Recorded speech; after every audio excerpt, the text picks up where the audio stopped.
Prepare yourself for Earthling Entertainment with your hosts, Joe and Ryan. Greetings, and welcome to another episode of Earthling Entertainment with Joe Wakefield and Ryan Lang. Hello, I'm Joe Wakefield. I'm Ryan Lang. Hey, guys. And for those of you joining us for the first time, Hi. hi. Those of you coming and returning, Hello. hi. What's up? Welcome back. What we do here is a little bit of the spooky, a little bit of the creepy. Sometimes it's cryptozoology, other times it's ghost, maybe a curse, maybe a legend, maybe something along those lines, but it's always spooky. Followed by our segment we like to call Disclosure Discussion. It's all about aliens. I'm just asking questions. What has the government released? What are we asking of them? UFO stories, UFO sightings, videos. That's the kind of stuff we talk about.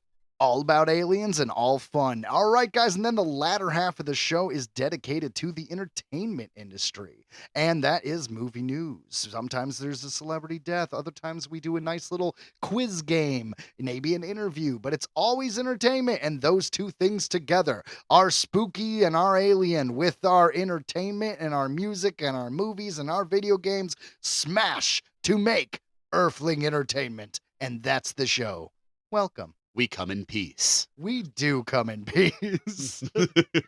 Okay, guys, so before we get into our first segment, which is spooky stuff, great spooky stuff, by the way, today, we're going to have Ryan's got a little thing for us. Go ahead, bud. Start us off. Did you know that space smells like a combination of diesel fuel and barbecue, according to astronauts?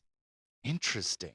The smell is allegedly caused by dying stars, is their best explanation. Really? Barbecue Yeah. and diesel fuel. Yeah. The yeah. fuel kind of makes sense. Well, I'm just, okay, the burning, right? The burning makes sense. It's things burning off. And if Yeah. the star is just burning gases sometimes smell. So I guess it all tracks. But here's the thing that I don't understand. Who smelled space and how do you smell space? It's not like they stuck their head out the window.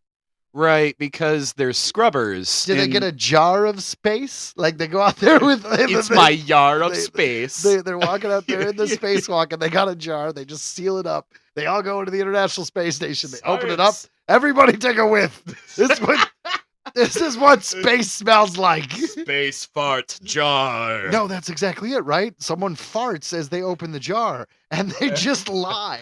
Like, I'll be damned. It smells like barbecue. Didn't we just have barbecue? No. That's not it. That's the dying star you smell. That's space. Not your butt. Certainly not. So little bit of science there. That's right. We're science-y. Rapunzel.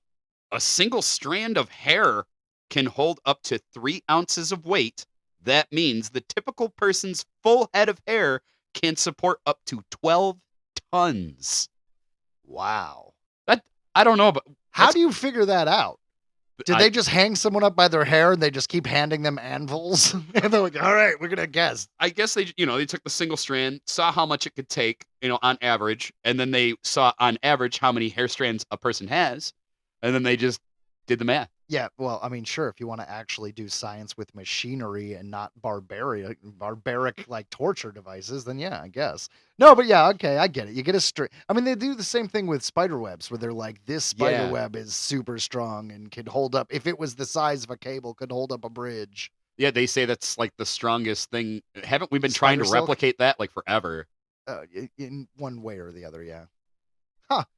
So, guys, there you go. If you ever need to escape a building, just shave your head and start sewing the hair together and make a very long rope. I feel like I've got a decent chance. I've got my hair's pretty long. Yeah, I'd be screwed. Cornell University scientists have created a functioning guitar the size of a human blood cell. Okay, that is really cool. Now, define functioning, right? Does it make a sound that we could hear, or would it be like so high pitch or so low pitch we couldn't actually even hear it? Yeah, I'm assuming at that there's no way we could hear it. You can't even see it with the naked eye, let alone hear it. Well, when they say it works, right? I mean, okay, it makes vibration and all vibration makes sound, but I don't know, man. I don't know. That's crazy. I'm questioning their blood cell. That's all I've got here. And in speaking of oranges, many oranges are green when they're ripe. Scientists remove their chlorophyll to make them more appealing to North American consumers. I think we've said it before on this podcast that we're pretty certain like all fruit nowadays is completely genetically modified by civilization. I wouldn't say all fruit, but it definitely is affected. You know, because oranges we invented like they were lemons, and we crossbred them with another plant, and then it was like we want them to be sweeter, sweeter, sweeter, sweeter, sweeter. Oh, it's an orange. And this is like Like, but they this didn't- whole green thing, like they couldn't just call it a greenish. You know, I believe it, man. We dye paper. You know, paper's brown, like the color of wood, and we make it white. So why wouldn't we? I mean, they bleach everything. You know, they bleach bread. I mean, I'd eat a green. Agreed. Like, hey, man, Instead of toss an me a orange, green. Toss me a green. Like, I don't know if it works, because when I see a green fruit in my head, it does jump to lime. well, I green guess apple. a pear is sweet too. Yeah, I hate green apple. I actually hate pears. I feel like pears are just Well, like see, that's it, man. That's Yeah. 2 out of the 3 fruits that we named that are green that we don't like. So why on earth would an orange want to be green? that's kind of sad. It is sad. It's Should like just love it's like a itself. redhead being born beautiful red hair and then bleaching it blonde as soon as they get out of the, child star phase. Hey, Kermit said it. It's not easy being green. Not easy. Not easy. They're That's why. turning you orange. Well, maybe they aspire to be in politics.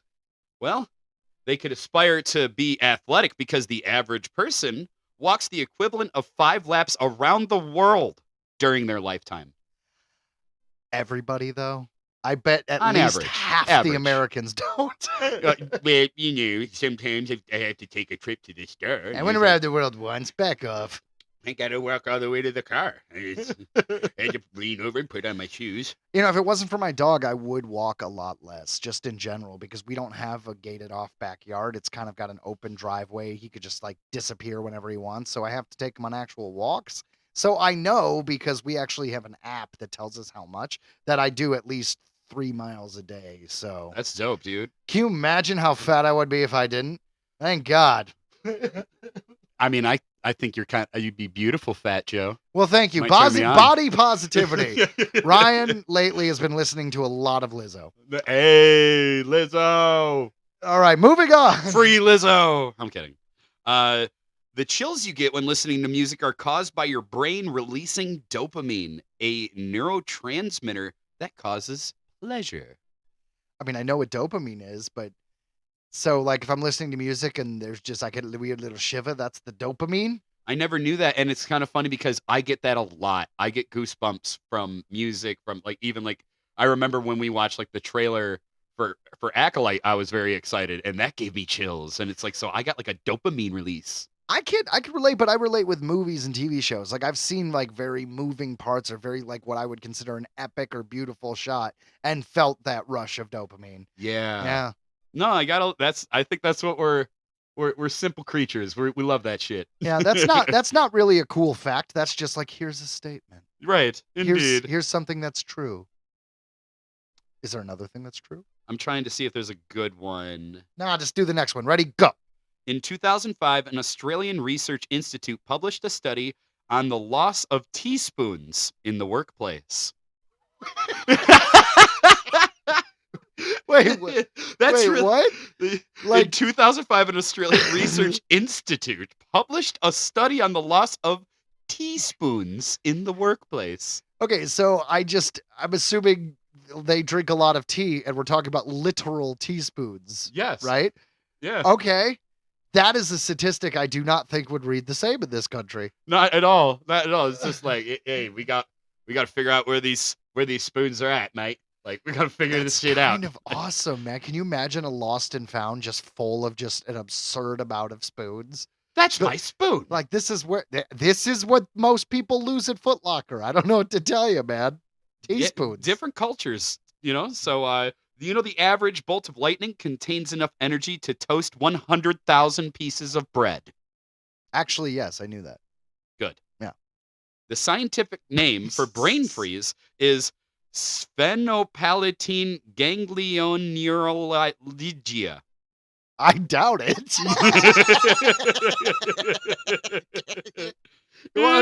want to try that again? No, I don't. I do not. And that, of course, is when you're drinking or eating something cold so quickly that you actually freeze up your tear ducts. That's why you get that pain in between your eyes. It's at the top of your tear ducts that are freezing. Charles Dickens had bookbinders print up a number of fake books for his library. Titles included Drowsy's Recollections of Nothing, 3 volumes. Hansard's Guide to Refreshing Sleep, as many volumes as possible. And Bow Wowdom, a poem. So I guess he thought that was funny. That is funny. That is brilliant. I have so much more respect for that man, and I already respected him. That is awesome. Can you imagine? Because you look at all my pop culture stuff around here. That seems like a Joe thing to do. Exactly. Look at all my books. Look at all my Blu-rays. Can you imagine just having like just one book just with the others that are just like the practice of, writing with one's blood after being frozen and put into a pot. It'd be like, whoa, just really long, elaborate thing. Keeps going. Just talks forever. It's the title's half a freaking book. And then you open it up and it's all like hollowed out, like from like Shawshank Redemption, and there's like a little tool in there. It's just like, you'll never know why. Yeah. I want you to know the reason. Joe had to chisel out of a cell at one point. No, but it's funny. You got to make the chiseling out like something that's weird and incriminating. You know what I mean? Yeah. Like it's got to just be like an awkward shape. And by the way, the reason why that joke didn't land earlier is because the original title of the book was going to be way dirtier, and I was trying to censor myself, and I couldn't think of it. So then we ended up with like a bloodsicle. I don't know. It was a bad joke, Ryan. Either way, I think everybody should adopt this idea. Did you know that Pablo Picasso carried a revolver loaded with blanks, which he would fire at whoever asked him what his work meant?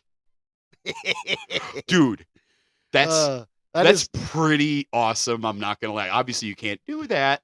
Well, I mean, not suggesting anybody. He was in a different time. I take that back. I don't suggest anybody do that. However, I do find it hilarious that it's just like, what does your work mean? Bam! Like, dude, and now your life's changed forever. Like, all. Well, it was full of blanks, so just scare you. But yeah, it'll scare you'll never ask anybody anything again. Out of you. Scare the dickens out of you. Oh. All right, that is pretty funny. Good stuff. There are over 1,000 adaptations of Shakespeare's works. Toni Morrison was the first African-American woman to receive a Nobel Prize. It was in recognition of her contributions to literature and poetry.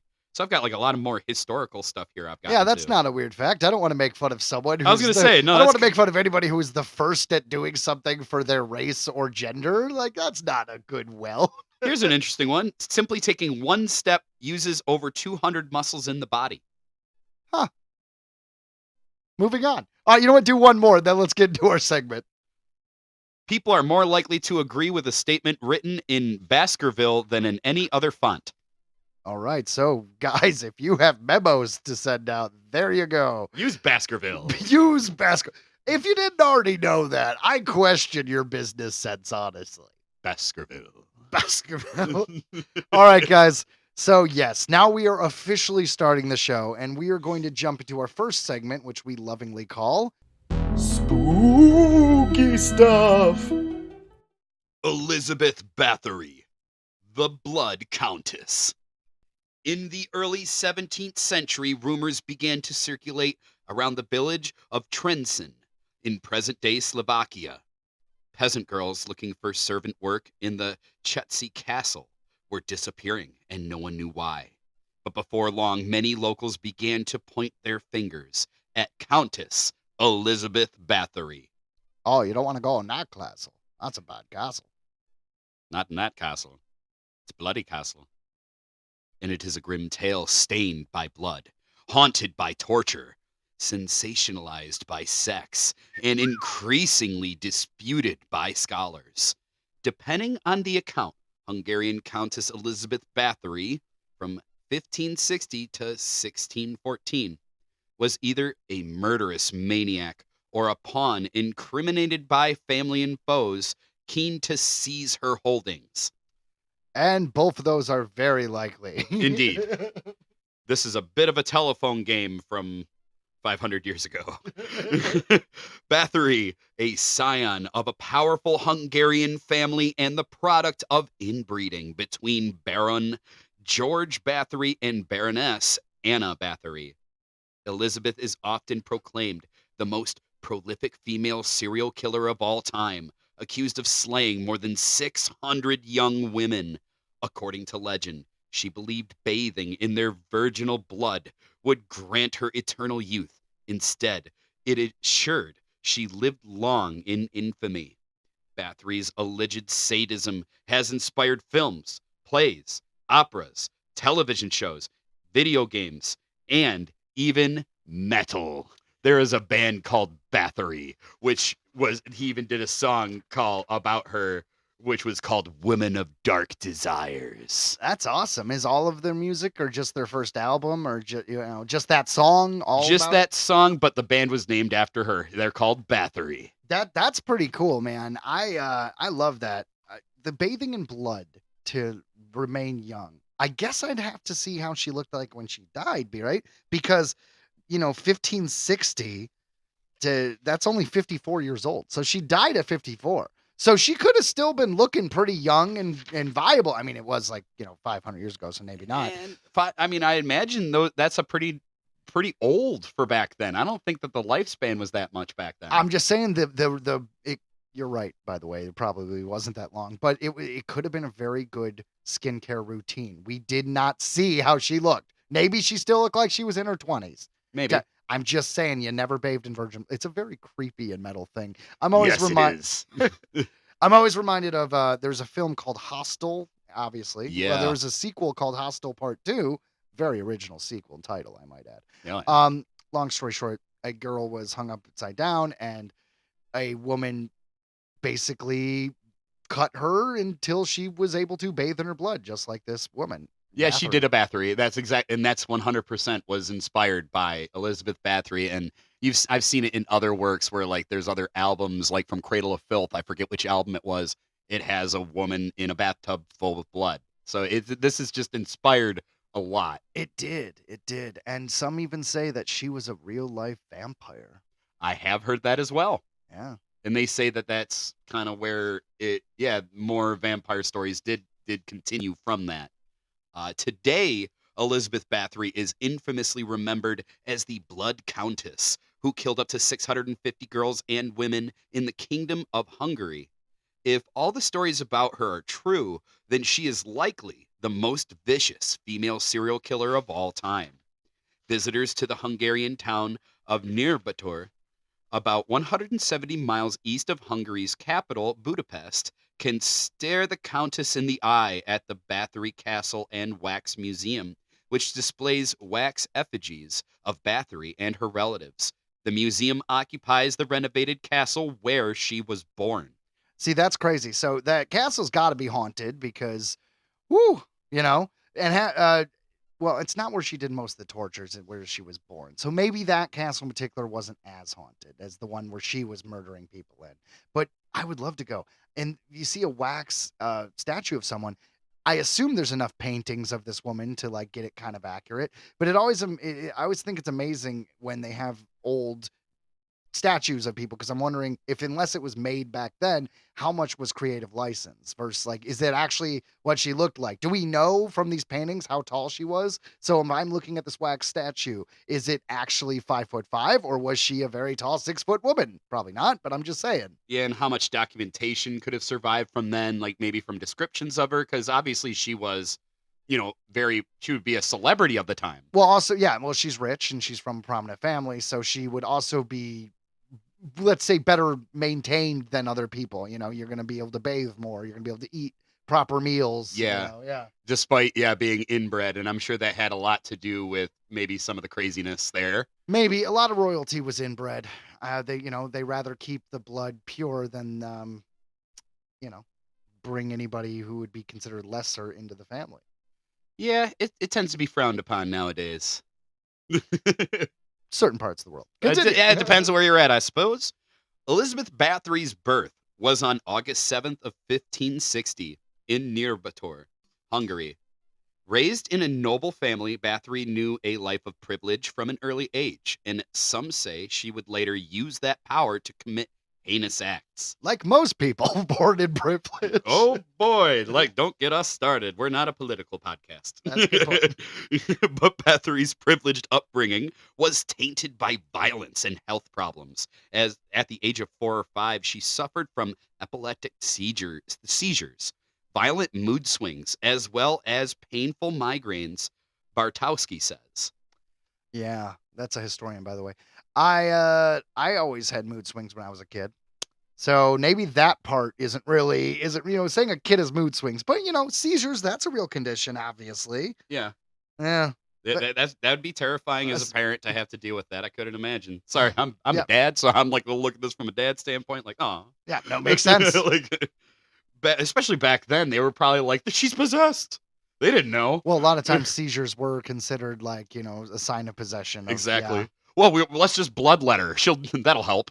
If we cut a hole in her skull, it will let the demons out. This is just science. Whew. Here we go.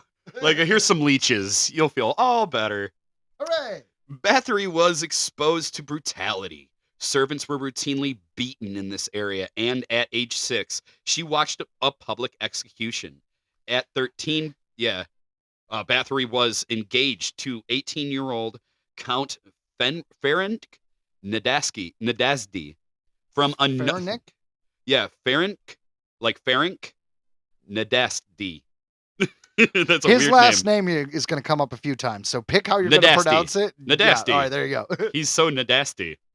From another influential Hungarian family, and they married 2 years later. They eventually had 4 children. Yeah. They called the Kajit Hold on, I Castle want to get home. back to this. A public execution at 6. Now, I do realize public executions, they're public. They're in the middle of the town square. So there's probably a lot of children who did see those. Yeah. So I don't know how traumatic that would be. But I personally have never seen a public execution and imagine that would give me nightmares. So I could see it throwing a 6-year-old psyche off a bit. Yeah, and I could see it being an old-timey thought where it's like, you got to come and watch this, boy. Like you bring your kid over. This is why you don't steal. Right. I could imagine that. Yeah, but she was rich. Her family was rich, right? So she really didn't you don't have to worry about the same things in that society when you come from a land-owning wealthy family, right? So they were watching it for fun. Let's be honest. Yeah, and actually you're not even wrong. I've read that executions were basically a movie. It was they had nothing else going on. There was no movies back then. They're like, oh, there's gonna be an execution today. Hooray! It's like, I'm bored. I'm bored too. You want to see Greg get his head cut off? Well, I liked Greg. Just a guy walking around, hot dogs. Butt scratcher. Butt scratcher. They called the Kajit Castle home. Bathory had received it as a wedding gift from her husband, the famed Hungarian war hero, Ferenc Nadasdy. Yeah. So that they called the what castle home? I believe it's Kajit. Okay, well that's the castle where all the nonsense happened. Yeah, and as newlyweds, they moved to Sarbar in western Hungary, where Nadasdy schooled his wife in torture. Nadasdy Castle became the site of a number of atrocities, Bartowski says. For Elizabeth's pleasure, Nadasdy had a girl restrained, lathered in honey, and ravaged by insects. That was actually common torture back then. Yeah, that sounds horrible. Oh, yeah. That is not a fun weekend. The worst weekend ever. He gifted the Countess gloves spiked by claws, with which to thrash her servants for their mistakes. Further corruption came from Bathory's Aunt Clara, who introduced... Further corruption? I like that. It just sounds like an old-timey announcer. Further corruption came from her aunt. Further corruption came from Bathory's Aunt Clara, who introduced her to orgies and a shadowy circle of people considered sorcerers, witches, and alchemists. I like how you didn't see that coming while reading. I did not, and it made me laugh. By 15... I did not expect them to say orgies. How Nadasdy. By 1578, Nadasdy had become the chief commander of the Hungarian army and embarked on a military campaign against the Ottoman Empire, leaving his wife in charge of the vast estates and governing of the local populace. You know what the problem with the Ottoman Empire was? When they all went to war, no one could put their feet up. Oh, not a man. Ding, ding, ding, ding, ding, ding, ding, ding, ding, ding. Yeah. Anyways, Waka, waka, waka. so she was left at home with the castle and the power of government and the money. What And could go wrong? well, I mean, she did a good job for a while, but whether it was because she was a crazy sadist serial killer or people got jealous of the fact that a woman in power and with money. Ooh. So, a lot of people believe that some of these things that were said she did were really just political rivals being like, ha ha ha, let's seize her holdings. Well, and can you imagine how fast rumors can run rampant in a castle? Like there's like what, 1 to 200 people in a castle at a time, like give or take. There wasn't that many people, so it was Can you word would imagine spread. dealing with the game of telephone every time a rumor went out? Like, you think the internet's bad? What happens when it gets to one town over and everybody who's said it has changed a little bit? Exactly. That's what I'm saying is it could be all too easy. This is like a Salem witch trial kind of thing. Like how fast, oh, she's a witch. Oh, I saw her do this. And it's like, no, you didn't. Like Although, maybe she did. maybe she did. Maybe she did it all. Maybe she was a crazy sadist who just enjoyed torture and murder and blood. Maybe that was like her thing. She's like, ooh, blood, num num num num num num num. We do seem to have some like very matter of fact shit that she was taught. Yeah. So, like it all tracks towards you're probably not going to be the nicest person. To say the least, Elizabeth Bathory. At first, all appeared to have been well under Bathory's leadership, as Joe said. But as time went on, rumors that Bathory tortured her servants began to spread. Bathory moved to Catrice in 1604 after her husband died. Which is the castle I said all the shenanigans happened in. This is why. Okay. Tales of her malice towards staff became so widespread that local families hid their daughters from her service. These views became much more widespread and dramatic. She would soon be accused of not only torturing, but killing hundreds of girls and women who entered her castle. According to witnesses, Bathory's crimes took place between 1590 and 1610, with most of the vicious murders happening after her husband's death in 1604. So maybe she just snapped. Maybe she's like, oh, I don't have a husband. Well, might as well do a lot of murder. And maybe she was like holding herself back. Like, yeah, that'd be crazy. Like, what if history got it wrong and he didn't teach her how to torture? He was the one keeping her from being a torturer. And then, yeah, because once he was gone, it got worse. Oh, I mean, if he was 18 and she was 13, that's an interesting take, right? Like when they first get married, he's like just now a young man. He's looking over at this like sadistic little girl. It's just like, I like watching them bleed. And he's, oh, okay, we're going to have to move a lot. Yeah, let's go. Newcastle.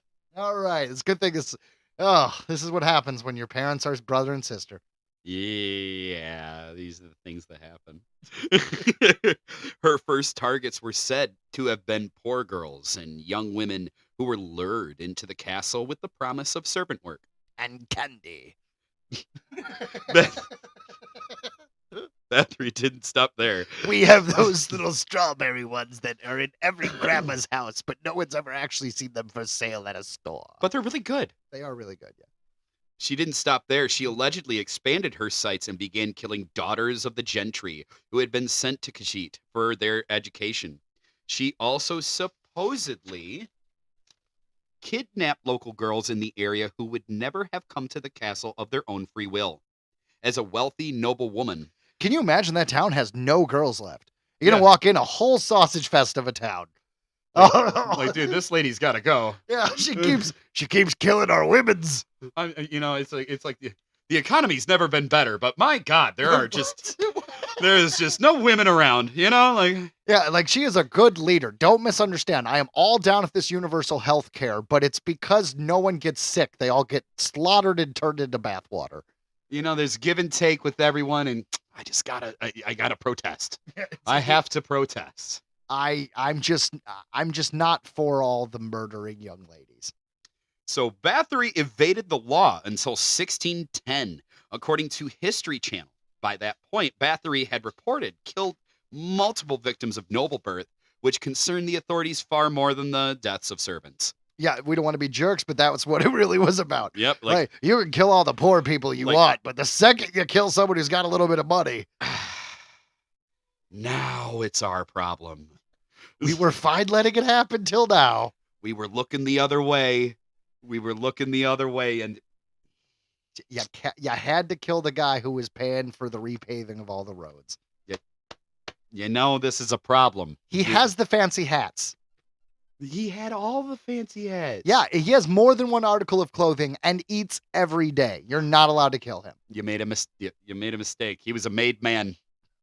She was extending her abuse to victims of higher class. Killing your fellow nobles, even ones of lower rank, was a far more serious problem and not one that could be ignored.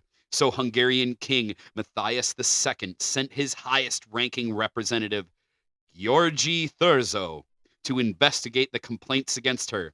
Thurzo collected evidence from some 300 witnesses who leveled a bevy of truly horrifying charges against the Countess. According to the contemporary reports and the stories told long after, Elizabeth Báthory tortured girls and young women in unspeakable ways. She allegedly burned her victims with hot irons, beat them to death with clubs, stuck needles under their fingernails. I did hear that one a lot. That one is. Ooh. Have you ever gotten anything stuck on your fingernail? Like I it's don't know, the we're worst. reaching for something or whatever, and you just got it? That is the worst. It's the worst. Yeah, because you can't get to it. Oh my God. I get ingrown toenails, and let me tell you, that is the worst pain in the entire world until you're going to stick something under your nail. Oh, tortures. She would pour ice water over their bodies, and left them to freeze to death outside in the cold. Sewed their lips together and bit off chunks of their flesh from their breasts and faces. All that sounds horrible, but honestly, freezing to death would be like the least horrible. It would suck. You'd die. It'd be terrible, but you just get tired and go to sleep. I would prefer that more than getting things bit out of my cheek and breast. I'm with you. I like all my pieces. I do, especially since I'm sure they're about to tell you. I remember something else in this article where she liked to get scissors and to cut off genitals. Well, right here. Witnesses claimed that Báthory's favorite method of torture was using scissors to mutilate her victims' bodies and faces. She supposedly used the instrument to cut off their hands, noses, and genitals. You know what's funny? Out of all that, the only thing I could remember was genitals. Like, you can cut my hands off and my nose, but for Jesus, don't take that piece. Don't take that piece. She sometimes even used scissors to slice open the skin between her victims' fingers. Oh, gosh. Those horrific acts of violence and sometimes supernatural legends that surrounded the crimes helped define Elizabeth Báthory's terrifying legacy today. The supernatural aspect, I assume, would be the vampire accusations. I would assume as well, and like the whole "I bathe in blood to like live forever" kind of thing. Yeah, because if she's not a vampire, they're at least going with witch. Yeah, something like that. At the time of Thurzo's investigation, some accused her of being a vampire, while others claimed to have seen her have sex with the devil. All right, we're saying shit right before you read it. That Here- wasn't on purpose. Here's the telephone game right here. Right here. yeah. You know what I mean? Oh, I saw her have sex with the devil. Yeah, one guy saw her have sex with one person who was definitely not the devil. His name was Jim. He takes care of the petunias. And then right after that, a woman said, I wouldn't even be surprised if we would find that she had sex with the devil. And then the next person was like, she had sex with the devil. Exactly. That's exactly how that goes. That's exactly how it happens. Yeah, what if she just got sprayed by a skunk and in order to get rid of the smell, took a bath in tomato juice one time? One time. And 500 years later, black metal bands are using you for album covers. Oh, my.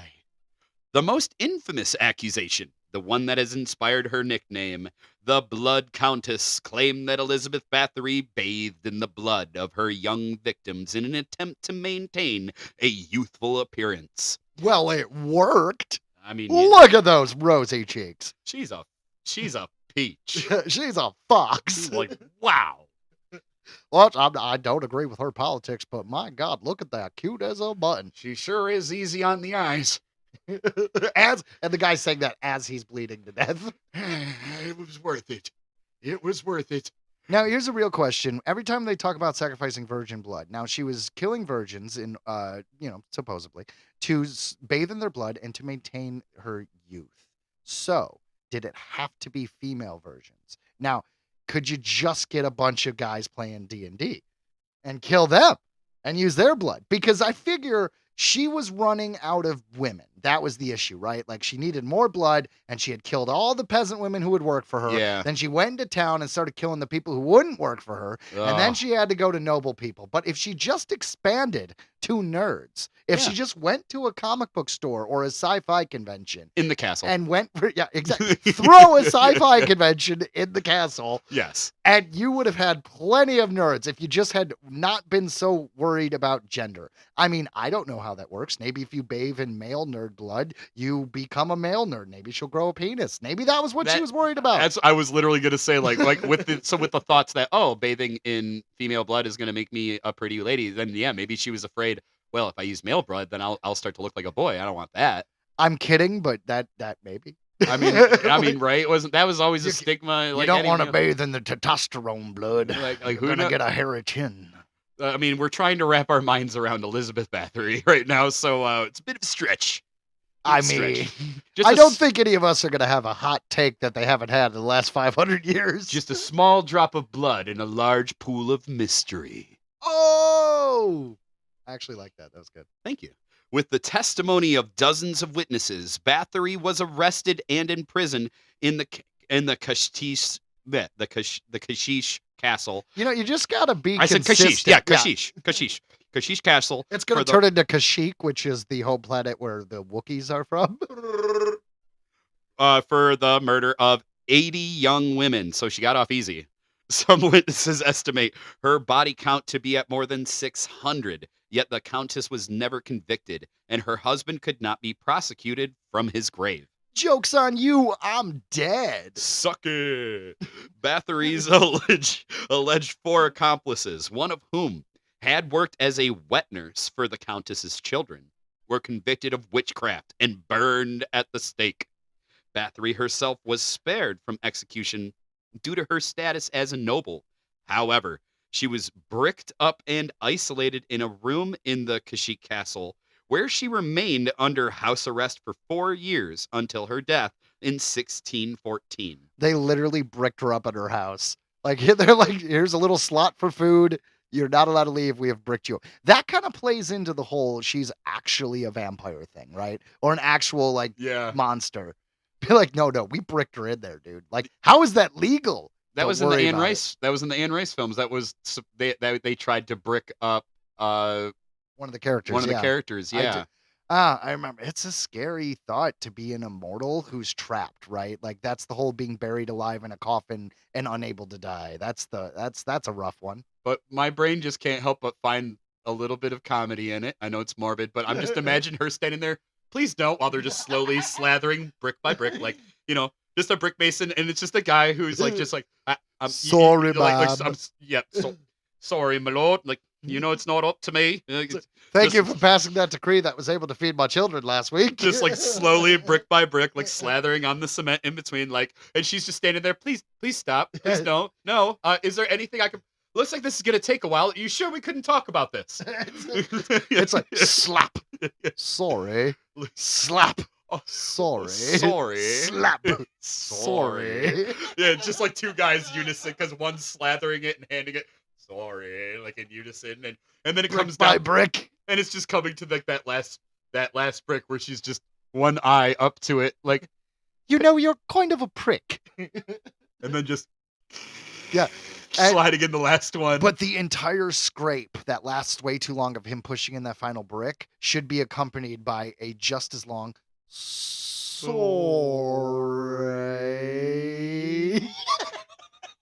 Job's done. Off to get an ale. All right. Not every day you can brick up your governess. Now, if you do us a favor, Miss Báthory, if you wouldn't push on this, it's going to take about a couple days to dry. Exactly. So in order to remain bricked up and trapped, please don't push on it. So they had to have chained her up. Right, yeah. No, they couldn't have, because she lived there for 4 years. She wasn't chained up. She was just bricked in. But that's what I'm saying. She could have just, the moment they walked out, of course, I won't They I were won't kick this down. Go on, hail. And the moment they're gone, I'm out of this. You just kick it down. they were very heavy bricks. Yeah, you're right. Because I'm thinking little, like our modern day bricks. They probably They're probably like more like boulders cinder or- blocks something. Yeah. And the two guys go off to have their drink at the pub, and the Like- other one guy's just like, "Hey, you mind driving?" "No, mate." Oh crap, Miss Báthory, do you see a set of keys? Oh, yes, I do. Right here.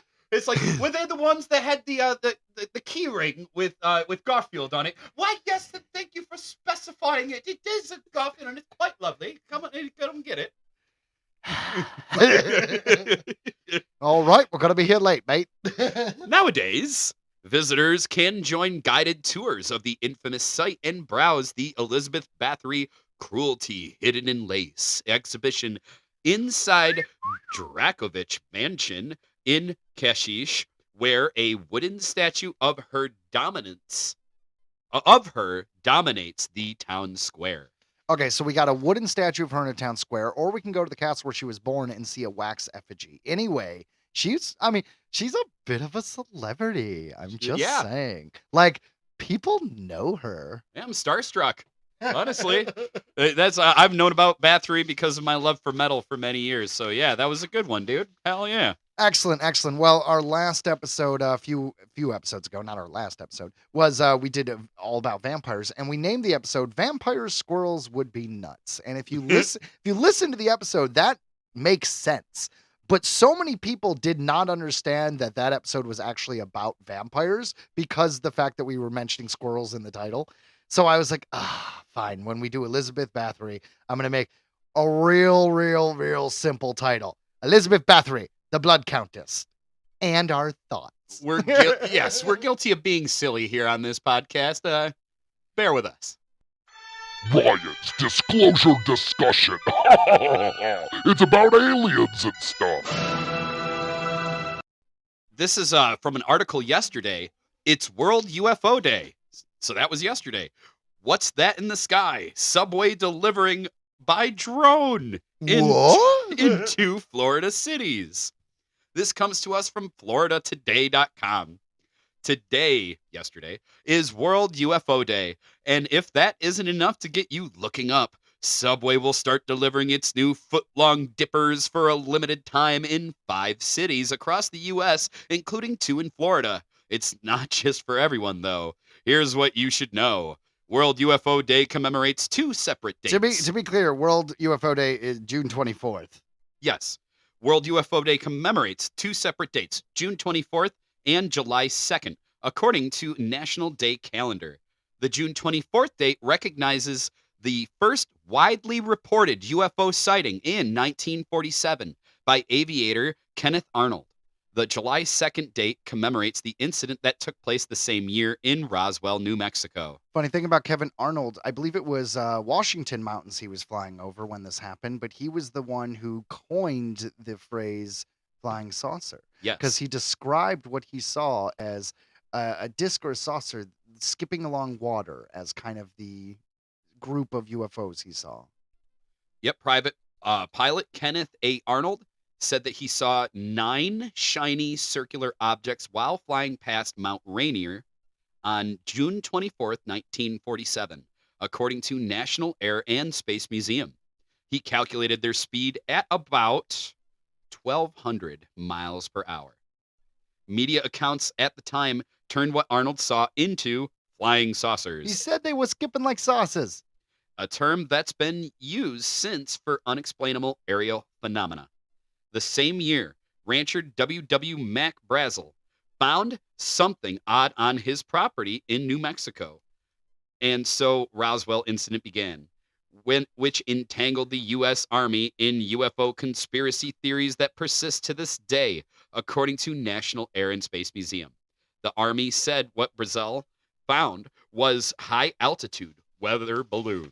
Yeah, so yes, Our favorite. Yeah, the New Mexico rancher found debris of a crashed spaceship that the Army said, if UFO crashed, oh my God, a flying saucer crashed. The next day being like, it was a weather balloon. Obviously, that famous 1947 incident. So yeah, that was July 2nd, I guess, and then July 4th. Because I know June 4th, 24th, excuse me, is the official day. Yeah. Because you kept saying yesterday. The people listening to this don't know what day we're recording it. So you can't keep saying well, it yesterday. was coming up.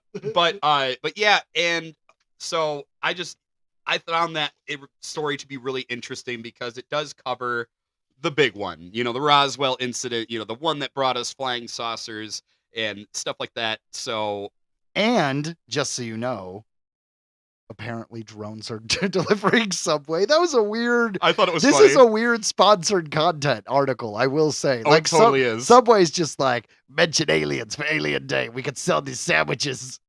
I mean, to be fair, it's important news. Sometimes I need my sandwich. Earthling Entertainment Special Report!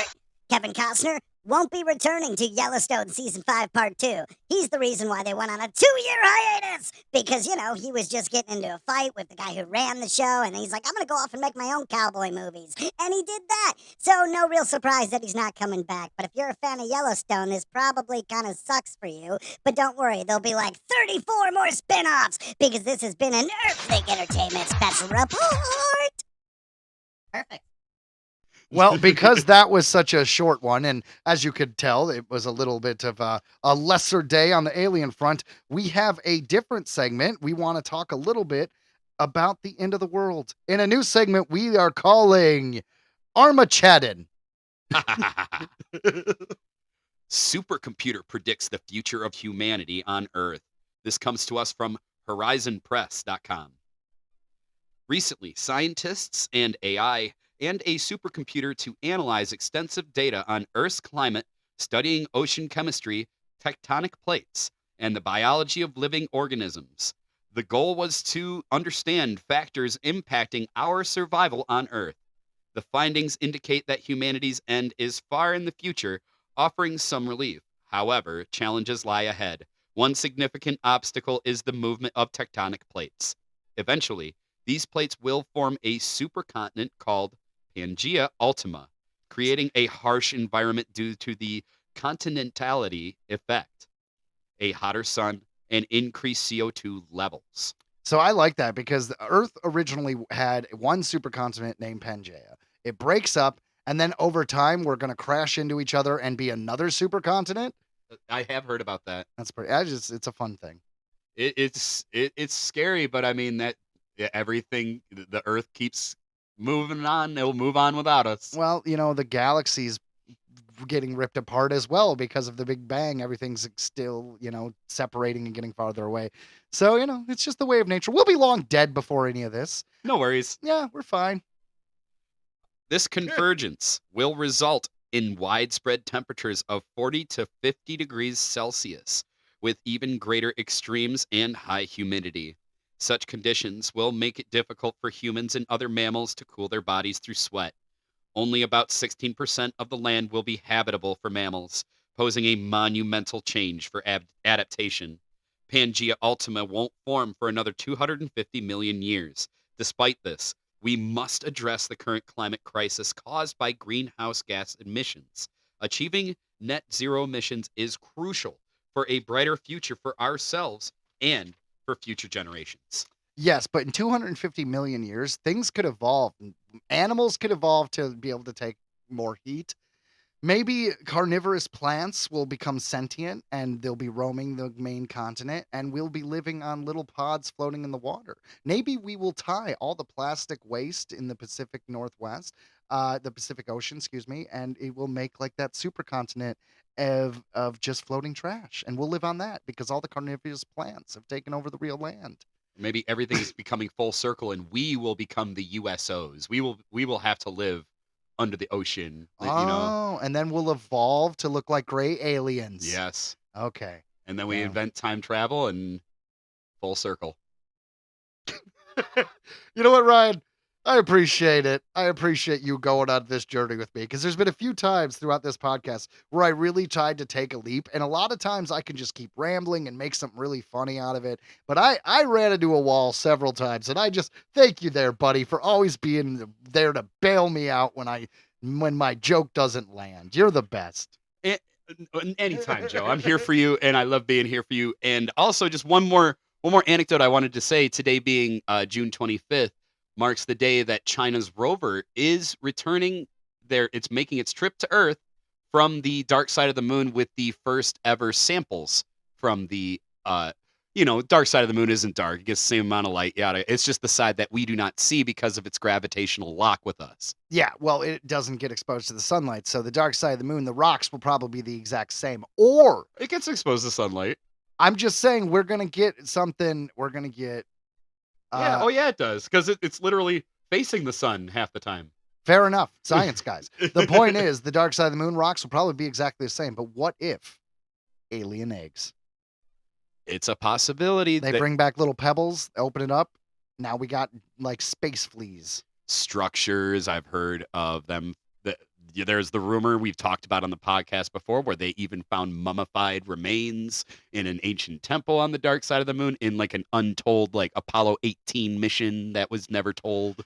I always did like that, where we would find structures on the moon, but I'm a bigger proponent of the theory that the moon itself is a superstructure rather than it's a planetary body that houses structures.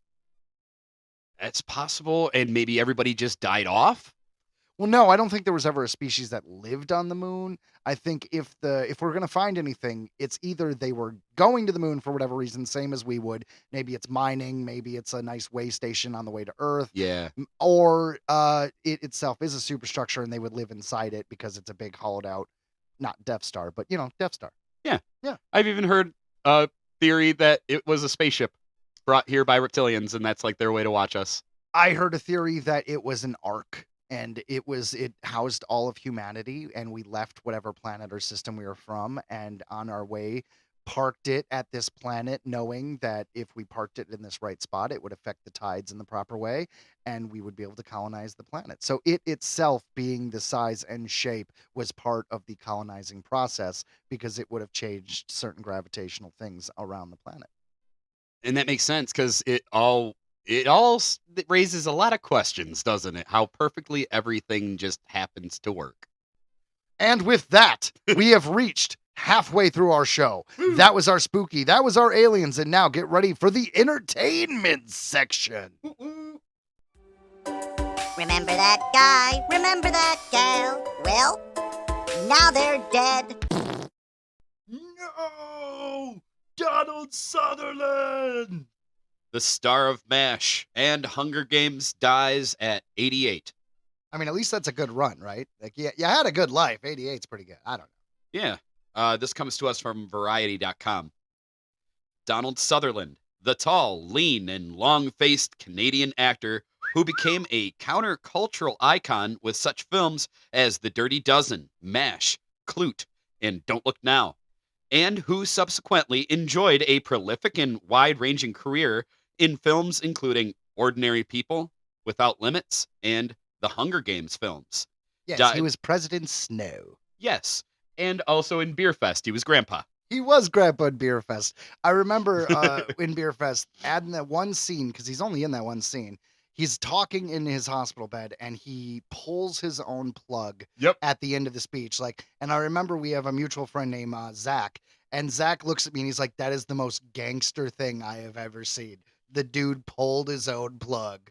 And I'm like, yes, Donald Sutherland is a gangster. Yeah, after downing 6 German giant steins of beer. Yeah, I think he was drinking through the whole scene, yeah. Yeah, it was just amazing. It was amazing. That's probably where I first saw this man. Donald Sutherland, featured very shortly in Beer Fest.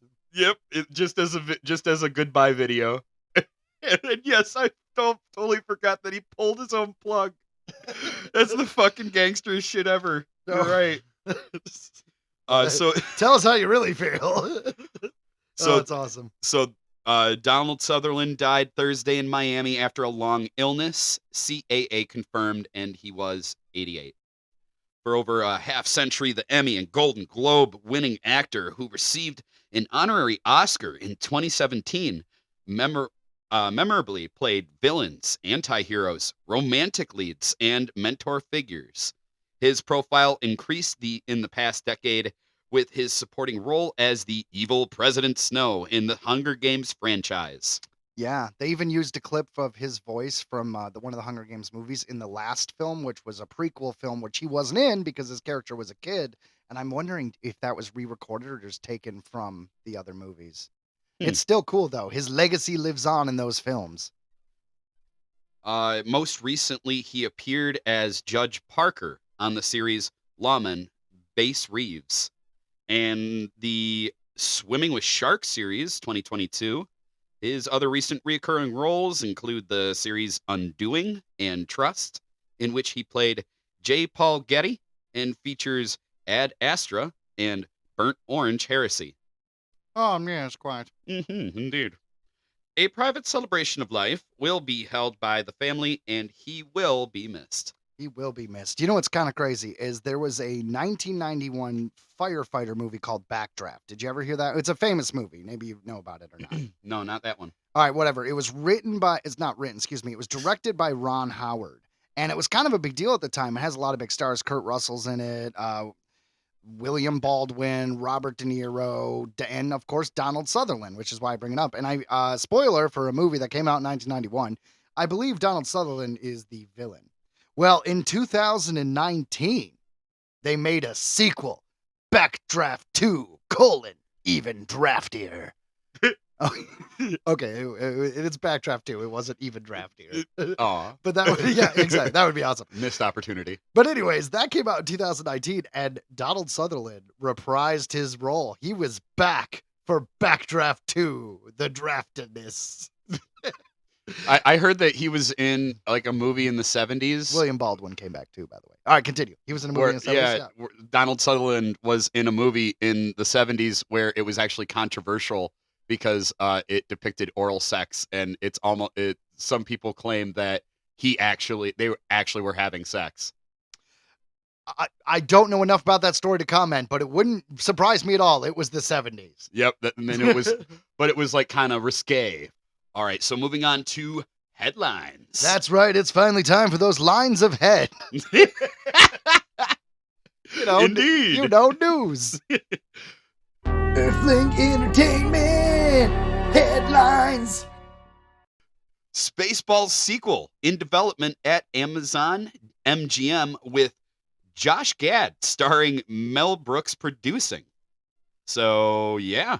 Spaceballs. I could be down for it. And honestly, I like Josh Gad. He's really funny when he's not just a, snowman. He does a lot of other good stuff. Avenue 5 was a great show. Did that one. Okay, I just know him. He was Olaf, right? Isn't he? That's what I was just saying. He's done more than the snowman. Right. So he's Olaf the Snowman, and I know him from like a couple funny films, I think. Didn't he do Pixel with Adam Sandler? He did do Pixel. He also, where he basically marries Qbert at the end of that film. Yes. I love that movie. It's not a good movie, but I really enjoyed it. Josh Gad has done a bunch more stuff. The first thing I ever saw him in was called The Rocker, and it was a really funny movie. Emma Stone And he can was in sing. it. I didn't know that. Why could he? Okay, well, good. See, he's a talented guy. So maybe he can do Spaceballs too. I think so. This comes to us from Variety.com. Spaceballs sequel is in development at Amazon MGM Studio. Josh Gad set to star and will be produced alongside Mel Brooks. Josh Greenbaum will direct the film with a screenplay by Benji Samit, Dan Hernandez, and Gad, while Kevin Salter will executive produce. The project is in the early stages, and plot details are being kept under wraps. Amazon declined to comment. Okay, but here's the good thing. Mel Brooks is in the producer's chair. Like he's involved. It's, that makes it feel a little bit more legit. Of course we want him to direct, but he's in his late 90s. Yeah, he's getting pretty ancient. But he seems pretty together whenever I see him at an interview, for freaking 90. Yeah, he seems like a sharp guy. Yeah. Writing duo Samit and Hernandez are best known for their work as screenwriters for Teenage Mutant Ninja Turtles, Mutant Mayhem, and Pokemon Detective Pikachu, and Teenage Mutant Ninja Turtles, Mutant Mayhem, Addams Family 2, and the upcoming Disney Plus Lucasfilm special Lego Star Wars Rebuild the Galaxy. Oh, and Ryan, did you know they also wrote Teenage Mutant Ninja Turtles: Mutant Mayhem? Yeah, I do. All right. We went and saw that movie. We did. We did a review on it. All right. Just they give me money if I say the name every 5 minutes. That's right, they do. The original 1987 MGM film Spaceballs starred Bill Pullman as Lone Star and John Candy as Barf, Daphne Zuniga as Princess Vespa, Rick Moranis as Lord Dark Helmet, and Brooks as President Scroob and Yogurt. The space opera is a parody of both the Star Wars franchise and other popular sci-fi franchises like Star Trek and Alien. I mean, they have a reference to Alien and a Star Trek reference, but it's basically a parody of Star Wars. Yeah. So here's the thing. Josh Gad, you assume he's going to star in it, right? And so what is he playing? I think that the idea of him being kind of like a Ben Solo character, like a Kylo Ren character to the original Bill Pullman would kind of be the first place my brain would go. But when I look at him in the face and I think about his kind of comedy, I would rather see him as as Dark Helmet.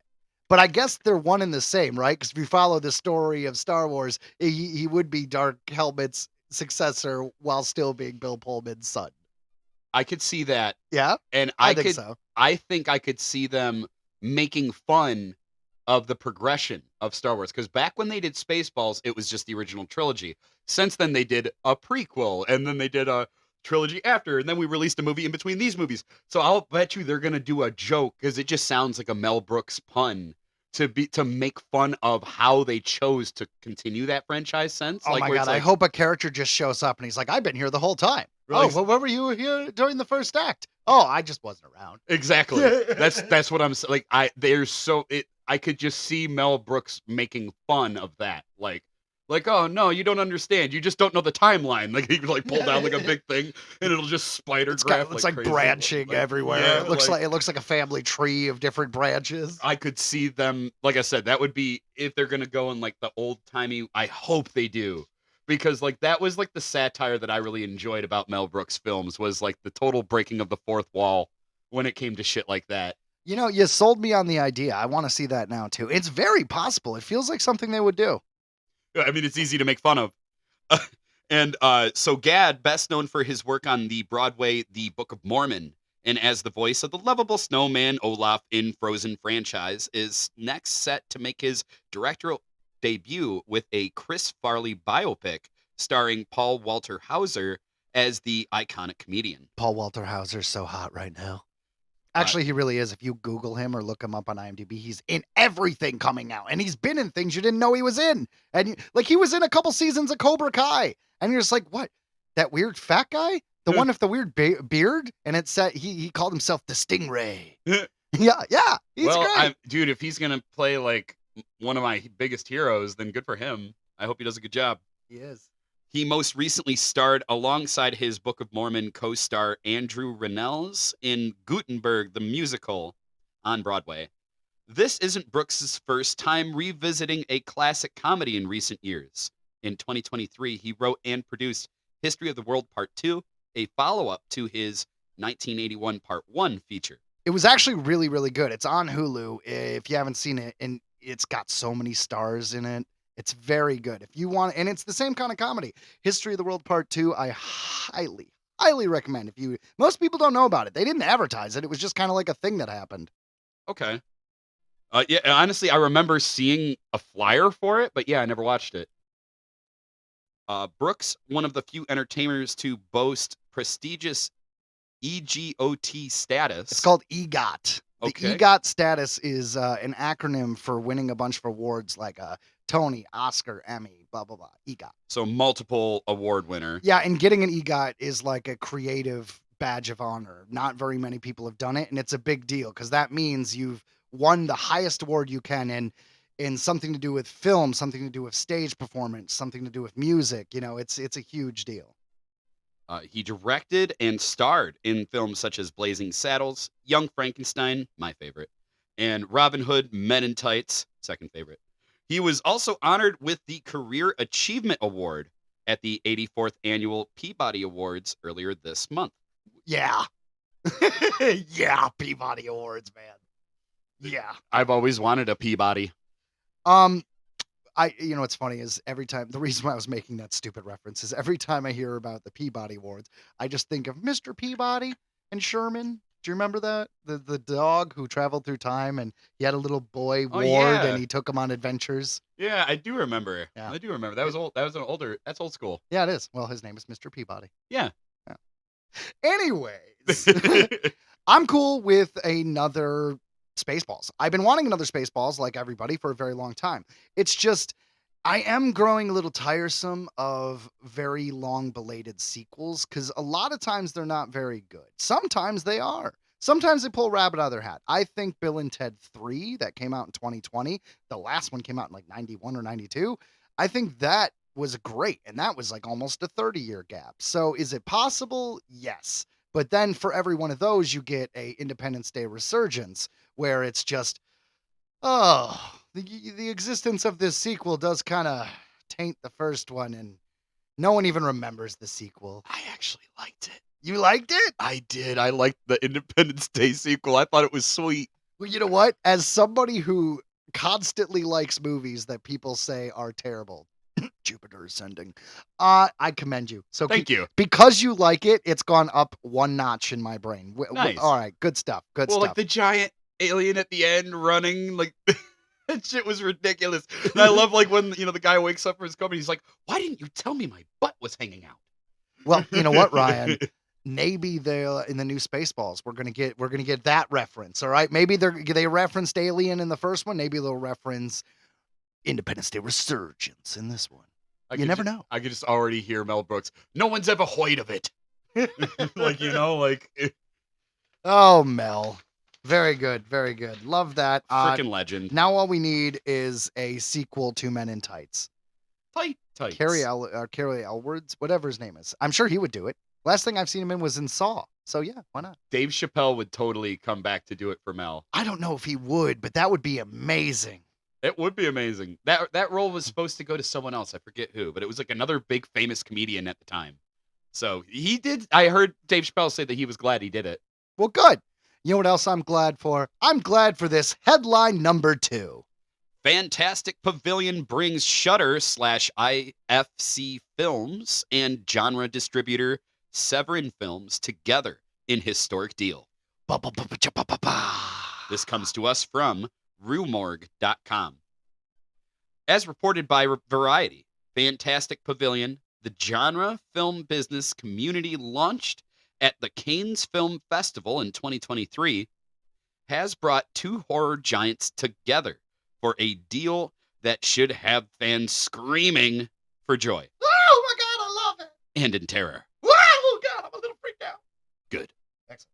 Los Angeles-based home video distributor Severin Films and Shudder/IFC Films have forged a partnership that will see the cult DVD and Blu-ray label releasing 11 special physical media editions of the horror streamer's most popular original and licensed features. Yeah, and this is a big deal because a lot of people don't do distribution in physical anymore. I mean, they just don't, because why would you, if you're a smaller company, why am I going to release this movie on Blu-ray when Blu-rays barely sell?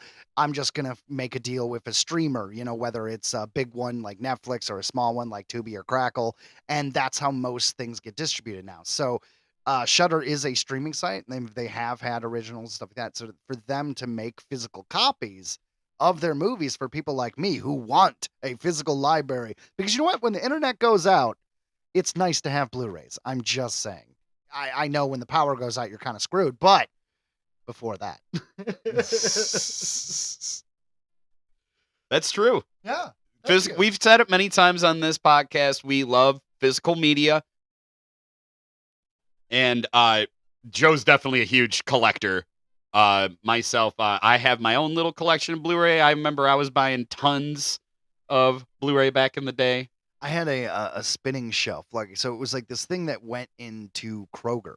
Yeah. And it was this spinny rack that you put DVDs in to sell them. It was like a Disney style spinny rack that was in the grocery store. Well, when Blu-rays and stuff were going out, they were throwing out the spinny rack, Yep. and we were probably, I don't know, we were in high school at some time, and it was near a loading dock near my house. So Ryan and I wheeled and pushed that thing all the way yeah. from the loading deck to my house so I could use it in my room as a DVD display. And it was awesome. It was sweet. And yeah, it was by the dumpster. They were just throwing it out. We were just like, we're taking this. Well, to be clear, it wasn't by the dumpster. It was by the loading dock. Part of me thinks they had to return it and we stole it. I don't know. Well, they certainly need to return it, get a refund now. Right. Yeah, It was like, yeah. theft. I don't mean to incriminate myself, but it's definitely been more than 7 years. I was going to say, we were kids. We were younger. According to Variety. According to Variety. The first 6 discs will be Joko Anwar's Satan's Slaves, 2017. Brandon Cronenberg's Antiviral, 2012. Can Evrenal's Baskin, 2015. Frank Kulfon's 2012 Maniac remake. Doug Buck's 2006 remake of Sisters, and Andre of Radal's of Autopsy of Jane Doe, 2016. I saw that one. Awesome. Those were a lot of hard names, Ryan. I think you did very well. Thank you very much.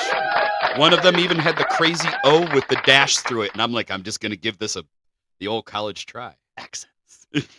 Severin Films co-founder CEO David Gregory, Shudder's vice president of programming Sam Zimmerman, and AMC Network's director of content sales Lucas Verga negotiated the deal. Ooh. Well, good. And hey, any deal that brings more physical media in the world is great. Disney did this a while back where they've basically anything on Disney Plus is doomed to stay stuck on Disney Plus. Well, recently they released The Mandalorian season 1 and 2. Obi-Wan. They released, I think, Loki season 1, 2, and WandaVision, all on physical media.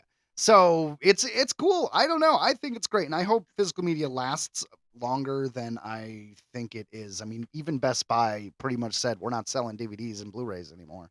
Yeah. And I mean, it's like, I guess it's the same as coming from my history being in a band. You got to sell merch too, so they're doing the best they can. Just do the best you can. Sell some shit. Buy merch. Support your local businesses. Well, the future has a lot of crazy things, some of them good, some of them bad. One of those things that are good or bad, we don't know yet, is domesticated robots. Robots that do our bidding. You remember that movie Megan that came out last year or the year before? I did see it. Do you know they're not only making a sequel, which has been announced, but they're also doing a spinoff? Yeah? Yeah? And that is our headline number 3. Megan getting erotic thriller spin-off film called Soulmate. Ooh. This comes to us from Nerdist.com. Megan was the surprise horror hit of 2023, creating an instant icon in the dancing killer robot doll. So it came as no shock when they fast-tracked a sequel, Megan 2.0. Now a spin-off of Megan is on its way as well, as Atomic Monster, Blumhouse, and Universal are developing Soulmate, a new film expanding on the Megan universe. And that's SOLM8TE. See what they did there? Kind of like Megan of the 3. They're so clever. Very. Releases in theaters on January 2nd of 2026. We got to wait a bit. That makes sense. They're making they're making a sequel before they do it. Gotcha. So described as a throwback 90s style erotic thriller with a technological twist. Kate Dolan will direct the film. The original script is by Raphael Jordan, with the story by James Wan, Ingrid Bissu, and Jordan.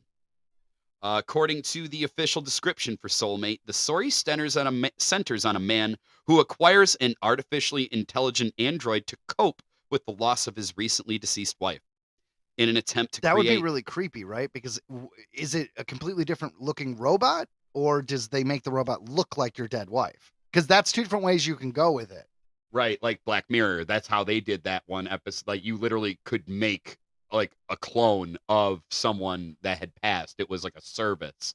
and it ended up being really effing creepy. Well, I didn't realize that was in Black Mirror, but considering it was in Black Mirror, we're going to assume they probably won't do that in the movie then. That's what I was thinking. Yeah, fair enough. In an attempt to create a truly sentient partner, he inadvertently turns a seemingly harmless robot into a deadly soulmate. In short, it sounds like it's Fatal Attraction meets Short Circuit. Johnny Finally. Johnny Five is in your bed. You keep the same line. Johnny Five is alive, but you put a grunt in it. Johnny Five is alive. Woo, Johnny Five never felt more alive. And we're totally here for that. We're not entirely sure how much the world of this movie will actually connect to Megan, although we are hoping we see her pop up in some capacity. And Steve Guttenberg. Megan 2.0 will arrive in theaters first on June 27th of 2025. So yeah, you're right. We get that one first. We hope that Soulmate is the kind of campy fun that Megan was, only with a more R-rated adult skew. Back in the 80s and especially in the 90s, the erotic thriller was one of the top genres in the worldwide box office. Movies like Basic Instinct enthralled audiences everywhere with their sexy suspense stories. Sexy suspense. Okay. So they were a little ridiculous too, which is why we still love them. Maybe for today's audience, the only way to truly bring this genre back is to have an erotic killer robot. Universal Pictures' Soulmate hits theaters once again January 2nd, 2026. All right, so here's the thing. It depends on how you do it, because obviously this is going to be like an adult woman robot, but you gotta make it like Megan danced and that was like, oh, how creepy. That's your original thing. But to make this movie not just be like a guy with his sex doll, you gotta have that robot have some crazy personality. Like I want the robot to actually like slowly snap, like psyche wise. I want to have something fun, because otherwise this could be a really creepy idea. Just to me, I don't know. Honestly, like the reason I think this is a great idea of a movie is that's the future, dude. Like it's already happening in lonely parts of the world, dude. People are obsessed with live dolls because like it's just the world has gone crazy. And if you don't think that this is the future, I think, you know what I mean? Like this is where we're headed, where there's already people having AI girlfriend apps. Yeah, I did see the AI girlfriends. The AI girlfriends is weird. So, it's like Her, you know, that movie, but it's real. So let's go forward a couple hundred years. You know, people are going to be just as perverted as ever. So we're going to have the AI girlfriend now being in an android that walks around your house. So it's going to have a personality. So I can see the story being terrifying. Like, you said you would be back at 5. It is now 5:30. Where were you? Uh-oh. Like, you know what I mean? Like, dun dun. Yeah, I tapped into your phone. Who is she? See, I think who is she? You think it's gonna get jealous? Yes. I mean, you might be right. Maybe that's okay. Maybe artificial intelligence. It will create a personality. Well, I'm just saying that would be kind of a good premise. Is the the idea of you start getting involved with a real woman and your robot at home gets jealous and tries to murder people. Maybe that's the take. I have a feeling that's exactly what it's gonna be. Huh. All right. Well, like the article said, I'm here for it. Me too. And you know what else? You know who else is here for it? America. And you know what it is? Inside Out 2. Yeah. Basically, people are loving this sequel. I love the first one. So, headline number 4. My only bummer on this is I heard Bill Hader did not reprise his role in the film, which bummed me out because I love Bill Hader, but I'll still go see it. Anyways, Inside Out 2 surpasses Dune Part 2 as the highest grossing movie of 2024 so far. This comes to us from IGN.com. Inside Out 2 has surpassed Dune Part 2 to become the highest grossing movie of 2024, and it only took 8 days to secure that title in the U.S. box office. As reported by Variety, the animated tentpole from Disney and Pixar has so far earned $724 million at the worldwide box office, including $355 million in the US and Canada, overtaking Dune Part 2's $711 Only 711 million global haul, with 282 million from the US and Canada. So that is quite a big difference there. Like almost triple. Yeah, it is. That's crazy. Yeah. To become the most successful movie of the year. And I think this is crazy because I remember at the beginning of this year them going, this is going to be the worst year for movies, blah, blah, blah. To be fair, it has been the worst year for movies. The box office is lower this year than it's been in years, and it's all because of the strikes and stuff. That does make sense. Yeah. No, this being the biggest movie of the year isn't saying that it's been a good year. But it's still a good thing. People are going out and doing it, at least. Absolutely. I thought the Mad Max, the new Mad Max would be the biggest one of the year. I don't know why. Fury Road in 2015 didn't even make that much money, but for some reason I had it in my head that this Furiosa, a prequel, this will do it. This will break the box office. I was wrong. It didn't do well. No, and I mean, they're cool movies. I like all the Mad Max movies, really. But yeah, I guess I'm not that wild about them. You know what I mean? Like, I highly disagree with you, but I understand. That's okay. I understand.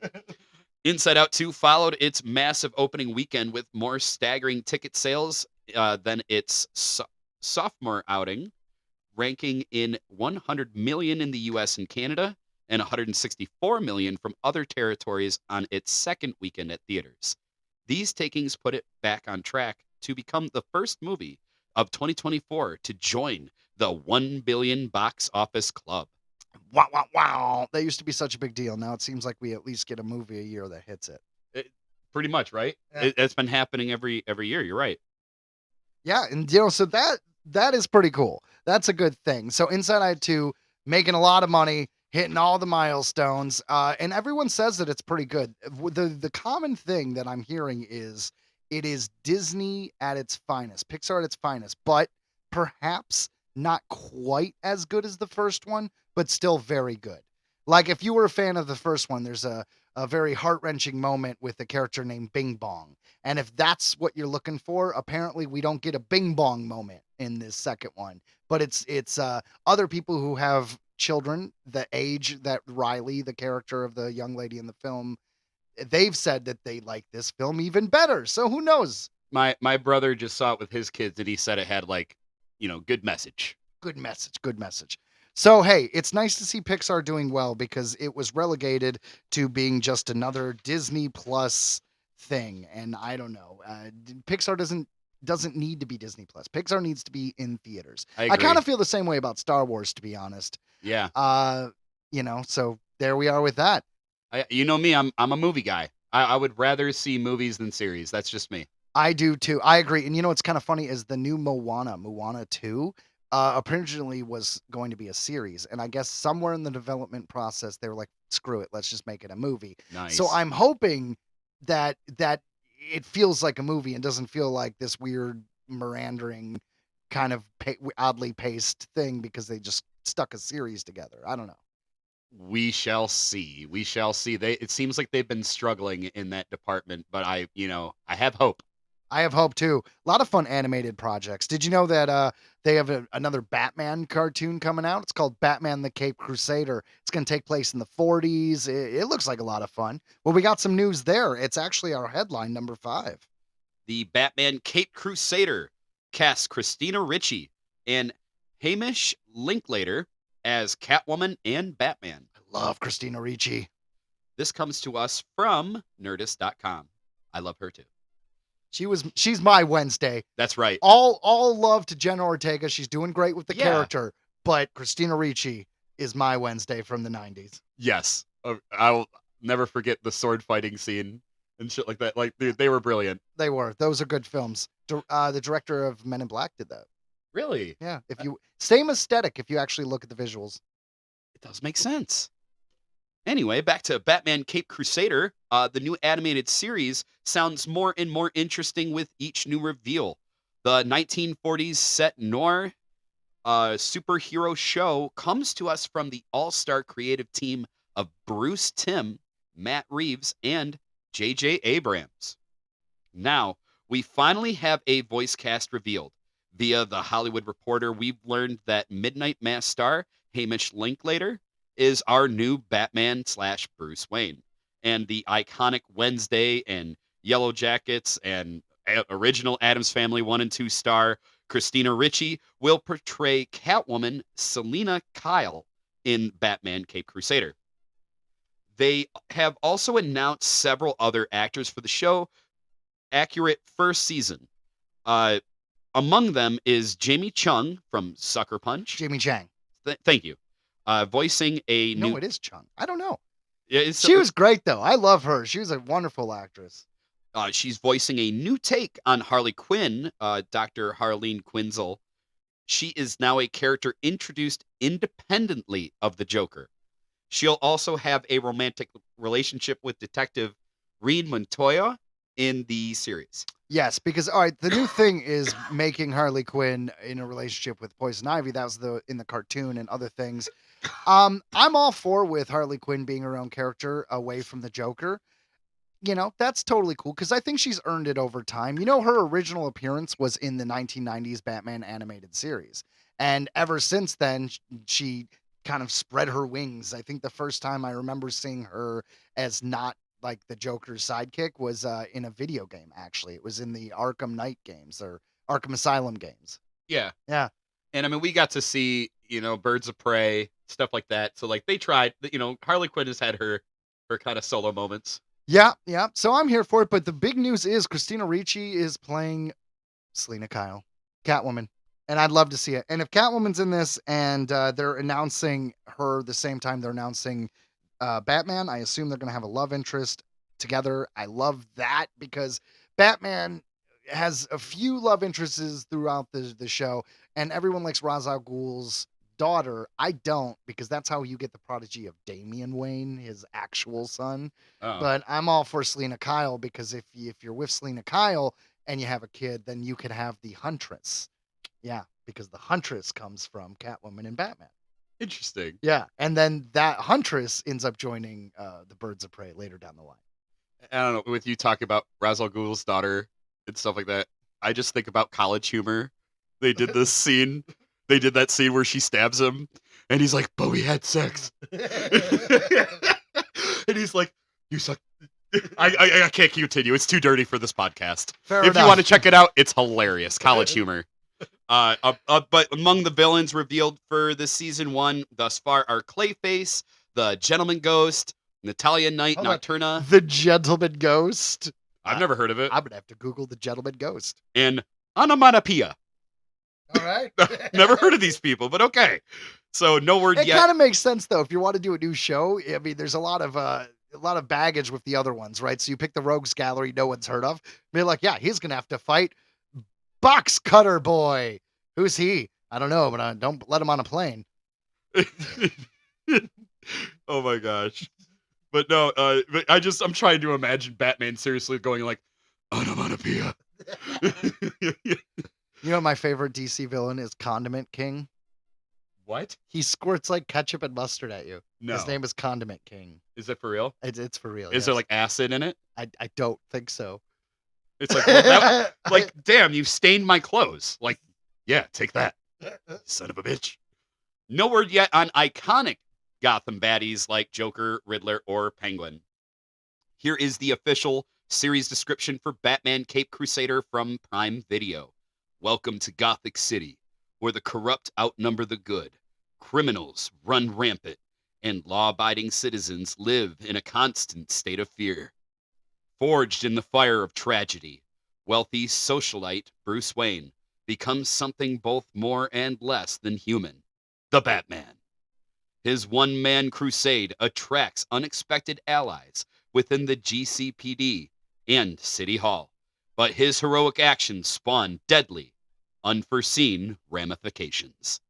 The entire 10-episode season of Batman Cape Crusader will drop on Prime Video on August 10th, so we will hear Hamish Linklater and Christina Ricci soon. Yes, and here's the Condiment King. He's got a pickle on his head. Yes, he does. Yes, and he has 2 guns, one for mustard and one for ketchup. What? Okay, this exists, people. It is a thing. It is canon. So maybe we will see the Condiment Man. Condiment King was Condiment created in 1994 by Paul Dany and Bruce Timm, and first appeared in the Batman the Animated Series episode Make 'em Laugh. Condiment King. It definitely will make them laugh. Justice for Condiment King. He needs to be the villain in this new Batman show. Like, did Batman even bother beating him up? Or did he just, like, give him a weird look and walk away? Like, Batman just pulls out a hamburger and catches the condiments and then takes a bite and then lifts up one eyebrow, winks, and disappears. I was going gonna to say, gas. the old school, yeah, the cartoon Batman eyebrow. Like, the what the hell? like, dude, there's way more important things for me to do right now. You know, there's a gas out there that makes people laugh to death, but oh yeah, throw some ketchup on me. Oh, my cape will never be the same. You know what? Joke's on him, though, because he'll jump, right? And he'll set the electric shock through his cape in order for it to get, turn into a hang glider. You know, it's the electric charge tightens it up. But the electric charge hits a spot of ketchup, and it short circuits, and half of his hang gliding cape goes limp, and he falls to his death, Ryan. And Condiment King gets the last laugh. And so Joker Condiment King. Joker wakes up from a phone call. Like, wait, who? He's what? Who did it? With ketchup? What? You gotta be kidding me. Like this is a bad joke even for me. Oh. All right, guys. Well, we have one final headline, and this is about one of my favorite shows, so I thought we'd talk about it. Go ahead, Ryan. Headline away. Resident Alien moves to USA Network with Season 4 renewal. This comes to us from Deadline.com. It's official. Resident Alien has been renewed for a 4th season at a new NBC Universal home, USA Network, moving from cable sibling Sci-Fi. As Deadline reported exclusively last month, the quirky sci-fi comedy drama was not likely to continue on Sci-Fi, with a move to USA as its most viable option to get a 4th season with a significant budget reduction. See, what worries me there is the word significant. They're not just like, yeah, we slashed the budget. No, significant budget reduction. So what do you do in those situations? Their shows are usually like 13 episodes, maybe 16 episodes. So a lot of times people cut them in half, right? If you have half the episodes, then you can have the same quality of show, just less episodes. But when it's a significant cut in budget, I don't know. If season 4 isn't the last, I mean, I'm thinking we might get like a 5 or 6 episode wrap up kind of season 4. No one is reporting that. It's just my speculation. We'll see. Yeah, that is alarming to hear. The transfer gives USA a second new scripted series, joining the recently picked up legal drama, The Rainmaker. With the relocation to USA, NBCU is looking to expose Resident Alien to a broader audience, a crossover potential the series' successful run on Netflix hinted at. Season 1 made it to the global streamers' top 10 of English language series for its first 5 weeks of release. Yeah, I mean, they figure it did so good on Netflix, then, yeah, giving it to USA, maybe they will find a different audience, which makes sense, because Sci-Fi Channel, back in the years of cable, not every cable bundle has the Sci-Fi Channel, but USA is pretty standard. So, we're like, maybe we're going to catch the people who have never even heard of this before. Huh. Yeah. Like Season 3, Season 4 will be available on NBCU's streamer Peacock, with future windowing plans still being worked out. Based on the Dark Horse comics, Resident Alien follows a crash-landed alien named Harry, played by Alan Tudyk. He is the robot you like from Ahsoka. Oh, okay. No, he's not. That's David Tennant. Yeah, Who the hell am I thinking? David He was the robot. Excuse me. He's a different robot. He was K2SO from Rogue One. Yes, That's and what I Hey meant. Hey. Yes, that's what and yes, the chicken Hey Hey. That's what I meant to say. Excuse me. And his secret mission is to kill all humans. In Season 3, Harry vowed to work with General McAllister to rid the Earth of the gray aliens, a task made more difficult when he discovered that the gray hybrid Joseph had taken a job in town as the new deputy. In addition, Harry struggled to balance business and his personal life when he fell in love for the first time. With a weird bird alien. It was beautiful. The series also stars Sarah Tomko, Resident Alien, which has been well reviewed, with its first 2 seasons averaging 97% on Rotten Tomatoes, was adapted to television by executive producer Chris Sheridan, who has served as showrunner since the launch of the series and remains at the helm for the 4th season. So maybe it's in good hands. It is in good hands. I'm really excited. I love this show.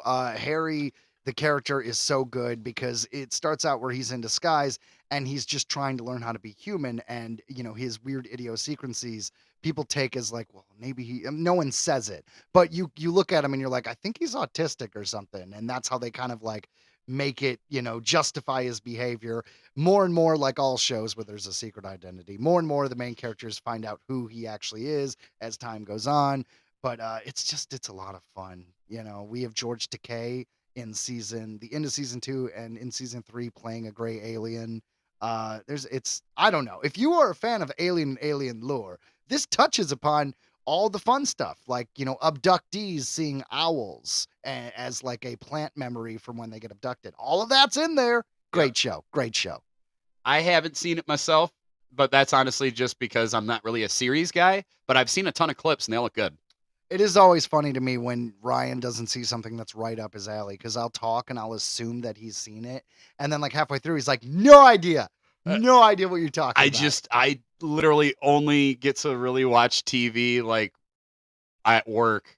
And I know it must sound awful, but my job is tedious. So yeah, no, we get it. I pick stuff up, I put them down. He picks it up and puts it down. That's my job. So guys, that's it for today's episode of Earthling Entertainment. Thank you very much for listening. If you like what you hear, please download the episodes wherever you listen to this podcast. And if you want to get a hold of us, the best way is on Facebook. You could also reach out with email, which is earthlingentertainment@gmail.com. We will respond quicker if you do it on Facebook. Thank you very much for listening to the podcast. Thanks for listening. See ya. Goodbye.